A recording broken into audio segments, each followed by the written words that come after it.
How's it going, everybody? This is Smitty, back with another NBA video. Today we're going to take a look at the 2021 NBA playoffs, and I'm going to make predictions on every single matchup. I really didn't want to make this video, since no matter what I say, people are going to get mad, but if you disagree with me, I would still like to hear what you have to say in the comments, just please be respectful. I am making predictions based on facts and feelings, so take everything I'm saying with a grain of salt. But before we get into this video, it would be awesome if you could check to see if you're subscribed to my YouTube channel. It's completely free, takes 1 second to do, and it really helps my channel grow. According to YouTube statistics, less than -69% of my viewers are actually subscribed, so I would really appreciate it if you would click that big red button. Also, if you enjoy my videos, make sure to leave a like rating on the video as it'll promote it to even more people. With that out of the way, let's get right into the video.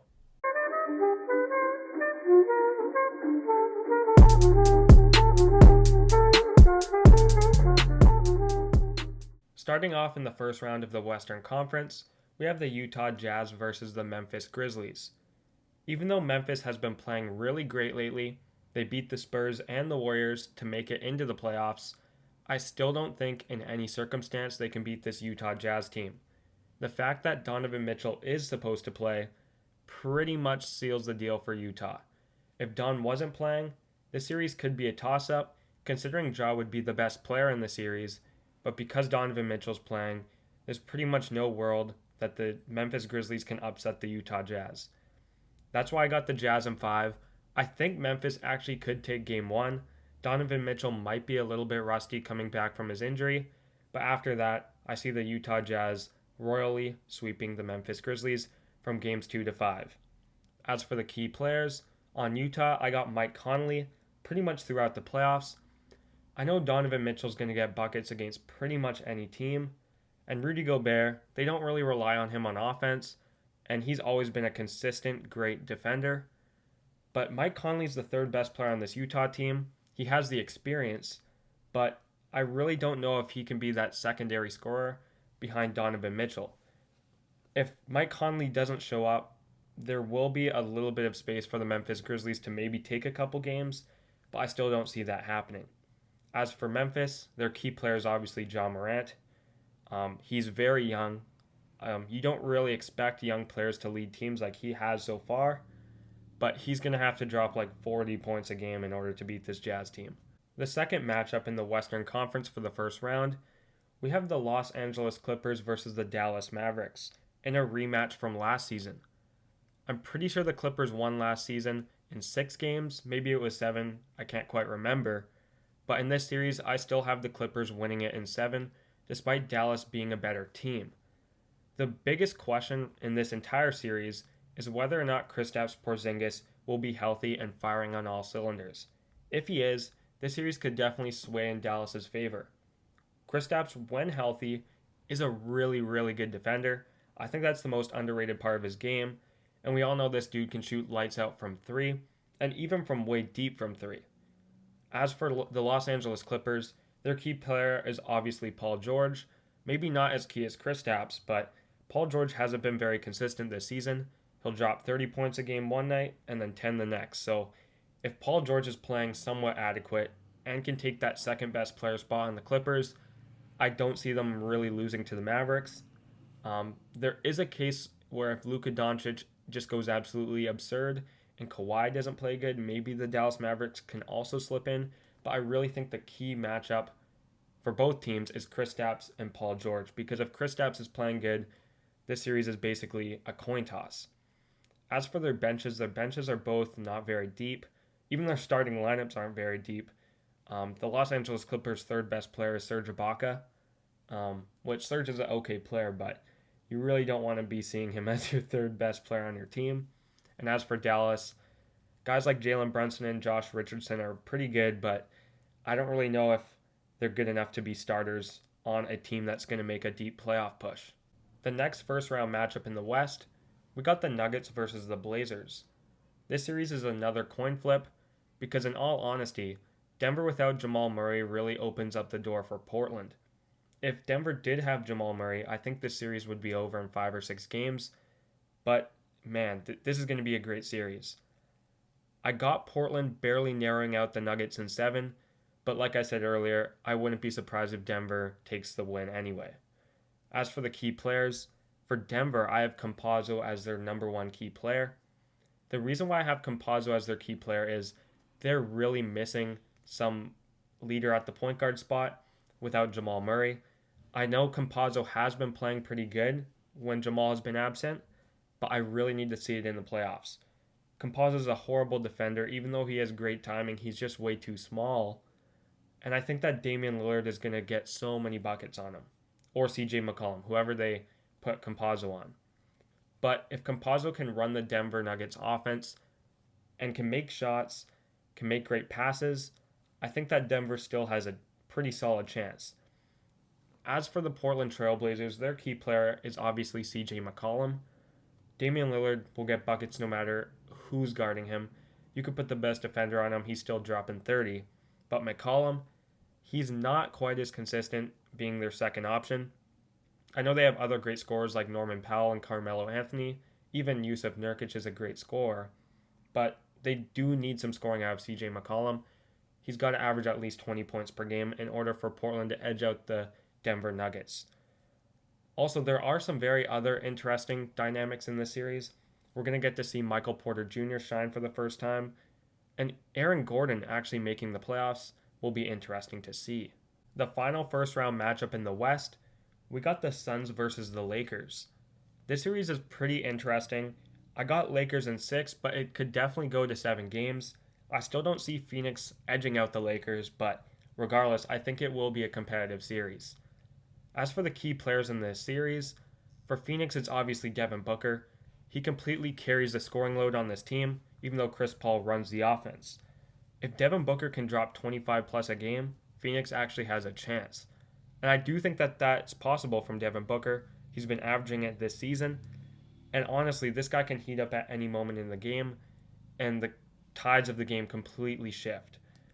Devin Booker can drop like 20 points in a quarter, so I wouldn't be surprised if Devin Booker can take some games from the Lakers just off of himself. As for the Lakers, their key player is Anthony Davis. If you had said that last season, people would think you're crazy. Because Anthony Davis, before this season, was known as being a very consistent player on offense and defense. But this year, with his injuries and everything that's going on with him, he really hasn't been that consistent. If Anthony Davis chokes and gets complacent, then the Phoenix Suns can definitely take this series. I don't think that's going to happen, but there has been many times this season that Anthony Davis has looked complacent. Just looking at the game against Golden State in the play-in tournament, Golden State definitely deserved to win that game because Anthony Davis was completely complacent. He was not getting good looks, and he wasn't making anything. I know he's still going to have a big impact on defense regardless of what happens, but still, Anthony Davis is a huge key player for the Lakers. Just looking at the top 10 players in the series, the Lakers have the top 2 players, and that will be the case in pretty much every matchup, so that gives them the edge. The first matchup in the Eastern Conference in the first round, we got Philly versus Washington. Even though I have Philly in 6 games, I think this series could go either way, and it could definitely go to 7 games. I still don't think Washington can beat the 76ers in most scenarios, but honestly, I still wouldn't be surprised if Philly sweeps them either. So at the end of the day, this series could go anywhere, except Washington winning. I don't see that happening. But as for the key players, for Philly, I got Ben Simmons. That's pretty obvious. He's always been the key player. If he can hit down all of his mid-range jumpers, they'll be fine. If not, they're going to be struggling. Regardless, Ben is still a great defender. Same with Embiid. So they're going to be fine on defense. But in order to create offense, Ben Simmons is key. And for Washington, this may be a surprise, but I have Rui Hachimura as their key player. I know Bradley Beal is going to be pretty consistent on offense, and I was going to give the key player role to Russell Westbrook because he is pretty streaky. But honestly, I feel like Russell Westbrook will perform in this series.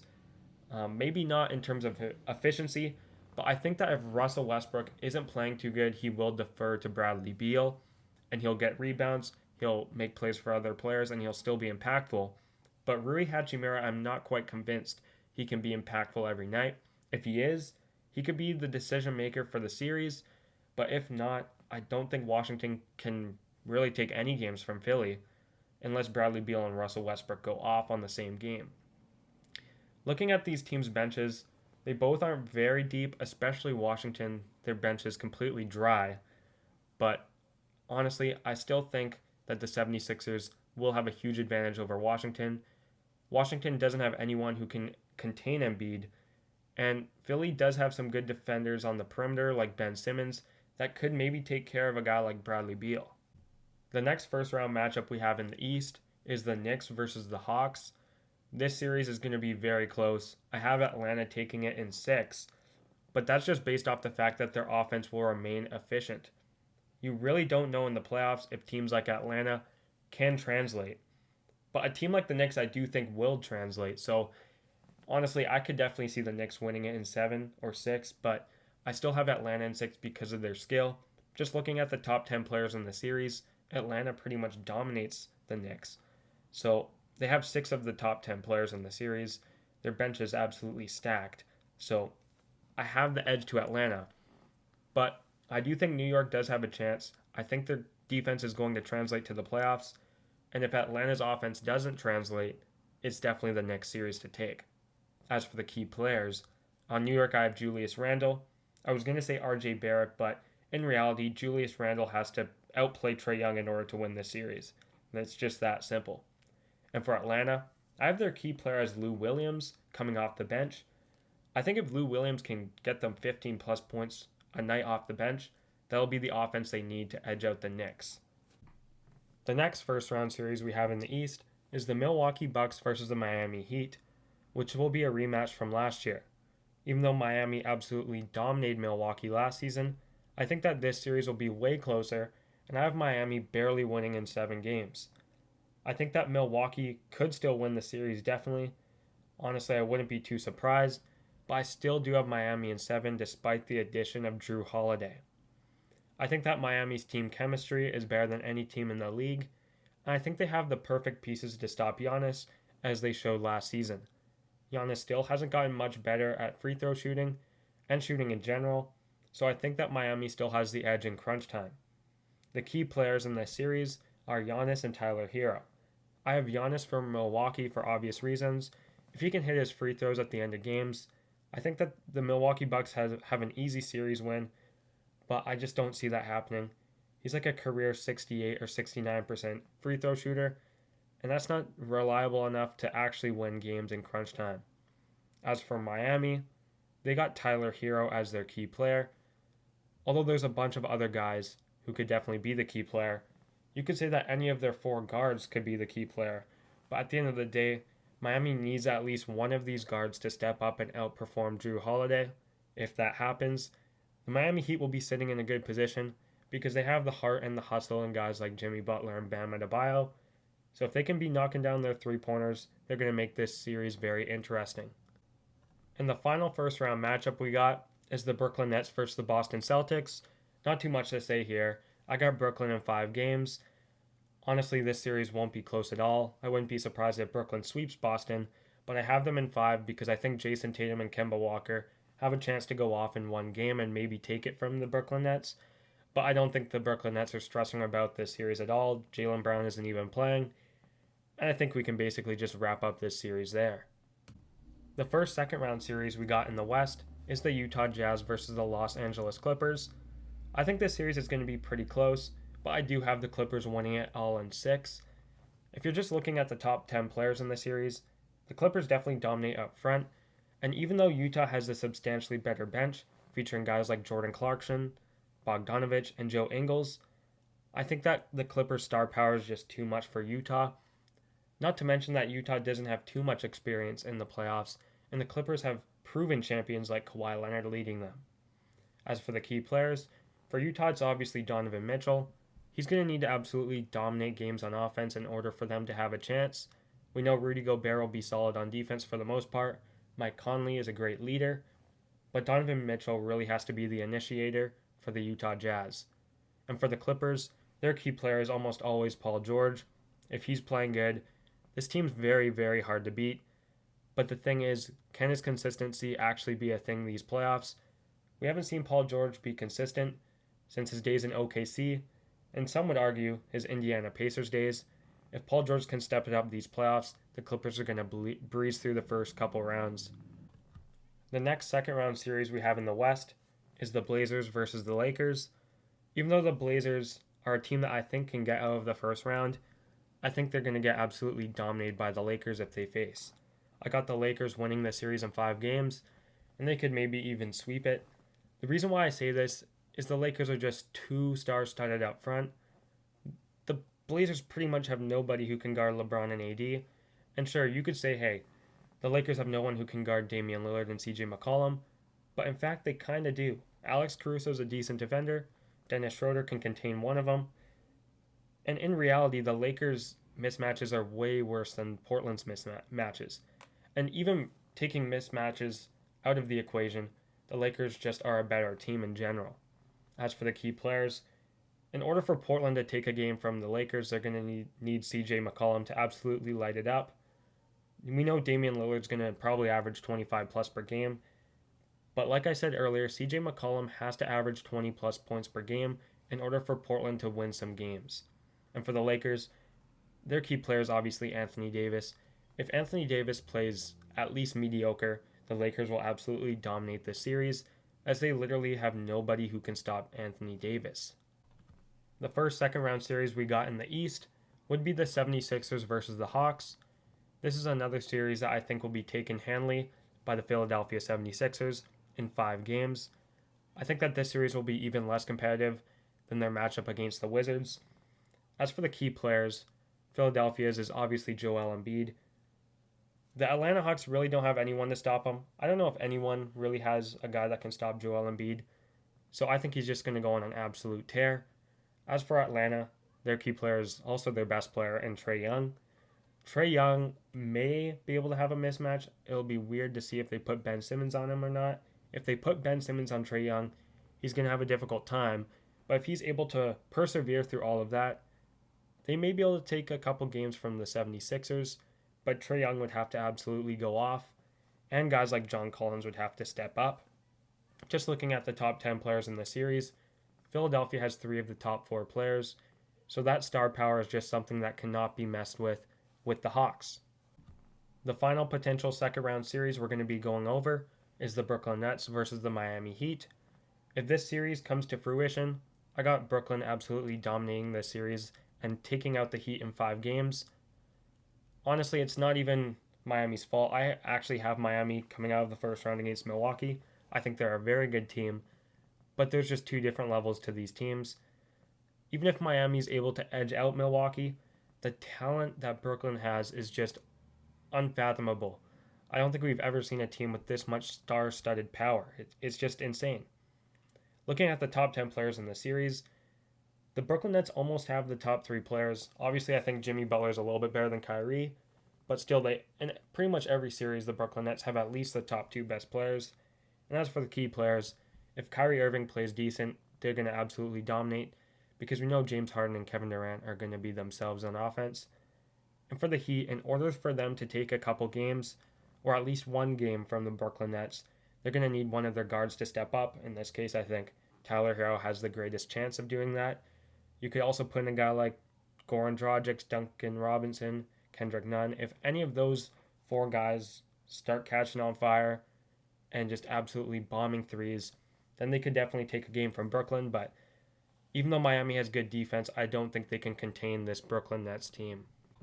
And for the Western Conference Finals, I got the Clippers versus the Lakers, the Los Angeles Showdown. This is a series that I really wanted to see last year, but unfortunately the Clippers absolutely choked. But yeah, in this series I got the Lakers in 6. I don't think that would surprise anybody. The Lakers have just constantly gotten better each season. Adding guys like Drummond and Harrell in the offseason definitely hurts the Clippers' chances here. As for the key players, for the Clippers it's always Paul George. I've literally talked about this 3 times already. Paul George has to be consistent. And for the Lakers it's Anthony Davis. If Anthony Davis can dominate the inside against the Clippers, it's going to be really hard for the Clippers to do anything. I think that Kawhi Leonard and LeBron James almost cancel out if Kawhi's playing good. So it's really up to Anthony Davis versus Paul George to really seal the deal. I definitely think this will be a very competitive series if it does come into fruition, but you never really know what can happen. If Paul George starts heating up, the Clippers could definitely take the Lakers in 7. And for my projected Eastern Conference Finals matchup, I would pick the 76ers versus the Brooklyn Nets. And even though the 76ers have been playing absolutely great lately, I would still take the Nets in 6 games. This would maybe be the hardest series for the Nets over the entire playoffs, considering Joel Embiid is an absolute nightmare for them. But still, having Kevin Durant, James Harden, and Kyrie Irving really puts them ahead of pretty much every team in terms of talent at pretty much all time. So for those reasons, I think Brooklyn still has the huge edge over Philly. It could maybe go to 7 games.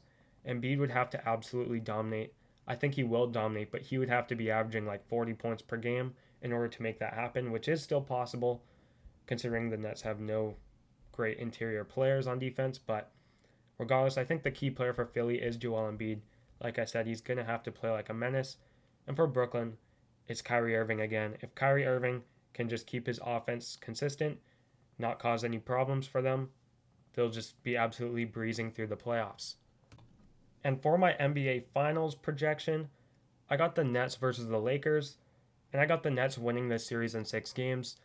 Even though LeBron James is technically the best player in this series, I still can't see him single-handedly beating out the Nets. I know he has the help of Anthony Davis, but it just really isn't enough talent, and that's saying a lot because the Lakers are a very talented team. The Lakers absolutely dominated last season, but the fact that they're going to get dominated by the Nets is insane. Like, the Nets have such a talented roster, and I just don't see any team bringing them to 7 games. As for the key players, Brooklyn's is always Kyrie Irving. If Kyrie Irving can actually be consistent on offense and not cause them problems, it'll be a breeze. And for the Lakers, their key player is Anthony Davis. Just like in the last series, Brooklyn versus Philly, if the Lakers have a guy like Anthony Davis who can dominate the interior, they actually have a chance. If they can get those efficient shots, time in, time out, they have a chance. Because at the end of the day, if you're playing the Brooklyn Nets, it's really just going to be a battle of offense. The Nets are going to put pressure on the opposing team's offense to actually make shots because there is no way of defending them. But at the end of the day, I still got the Nets in 6 games, even against this championship experienced Lakers team. But that's all for today's video. Thank you guys so much for watching. If you happen to enjoy this video, consider leaving a like, as it'll promote my video to even more people. And if you like NBA content, make sure to subscribe to my YouTube channel for even more of it. I post these sorts of videos all the time on my YouTube channel, so if you hit that subscribe button, you'll stay up to date on even more basketball videos. Thank you guys so much for watching. This is Smitty, signing off.